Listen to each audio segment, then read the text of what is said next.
সুমনা ভট্টাচার্য। আমরা আচারও খেতে ভালোবাসি, কে না ভালোবাসে। আর আচার, চিকেন, চাল, এই তিনটে যদি একসাথে অদ্ভুতভাবে যদি মিশে একটা পোলাও করা যায়, আচারি মূর্খ পোলাও, চলুন আজকে আমরা সেটাই বানাবো। হিং, কাঁচা লঙ্কা একদম ফালি ফালি করে কাটা, রসুন বাটা, আদা বাটা, পেঁয়াজ বাটা, হলুদ, মেথি, রাঁধুনি, পাঁচফোড়ন, মৌরি, সাদা তেল, সর্ষের তেল, দই, চিকেন, আলু, চাল, পাঁচফোড়ন, রাঁধুনি, মেথি, গোটা মেথি, মৌরি দিয়ে দিলাম। এবার এগুলো সব মিলিয়ে একসাথে আমি গুঁড়ো করব।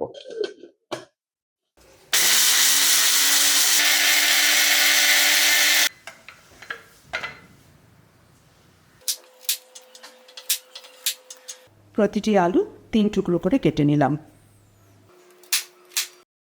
তেল, এর মধ্যে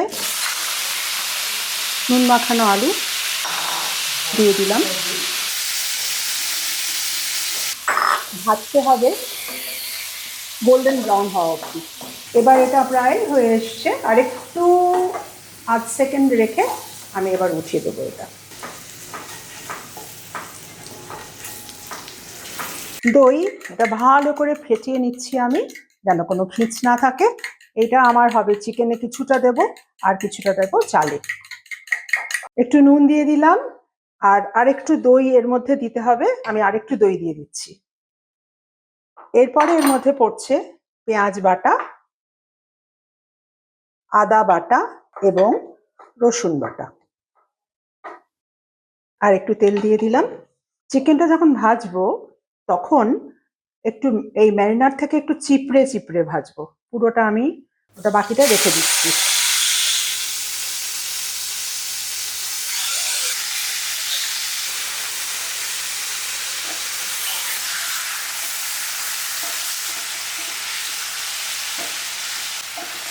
দেখুন বেশ সোনালি সোনালি রং করেছে। এইবার আমরা এটাকে বন্ধ করে দেবো। এবার চাল ভাজার পালা। দই দিয়ে দিলাম একটু চালের মধ্যে, একটু নুন দিয়ে দিলাম, বেশি নুন দেবো না। এবার এটাকে ভালো করে দই এর মধ্যে মেখে নিচ্ছি। তেল দিলাম,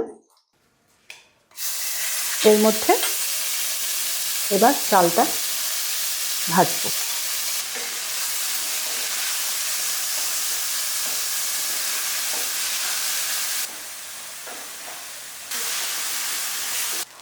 ভাজা আলু দিয়ে দিলাম, ভাজা মুরগি দিয়ে দেবো,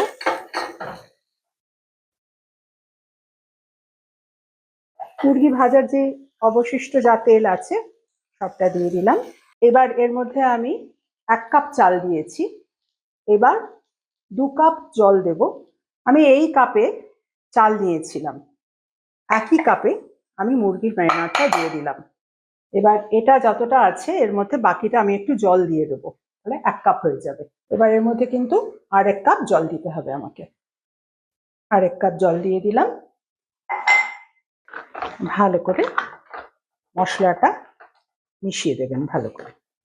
এবার বাকি যা যা সামগ্রী আছে সেগুলো আমরা দিয়ে দেবো এর মধ্যে। একটু হলুদ দিয়ে দিলাম, গুঁড়ো মশলাটা এখন দিয়ে দেওয়ার পালা। এই হচ্ছে আপনাদের আচারি মশলা। দারুণ গন্ধ বেরিয়েছে। এবার এটাতে একটু হিং দিয়ে দিতে হবে, এটাতেও সেই আচারি গন্ধ আসবে। ঢাকা দিয়ে দিলাম, সিমে রাখলাম যতক্ষণ না আলুটা সেদ্ধ হচ্ছে। আলু সেদ্ধ হয়ে গেলে রান্না হয়ে যাবে। এবার একটু দেখে নিচ্ছি আলুটা সেদ্ধ হয়েছে কিনা। হ্যাঁ, আলু আমাদের সেদ্ধ, তার মানে আপনাদের রান্নাটা কিন্তু শেষ হয়ে গেছে। লঙ্কা দিয়ে দিলাম, 3 থেকে 4 টেবিল চামচ সর্ষের তেল দিয়ে দেবেন। আচারি গন্ধ ম ম করছে। হয়ে গেল পোলাও তৈরি, আচারও আছে, মুরগিও আছে, এবার খাওয়া।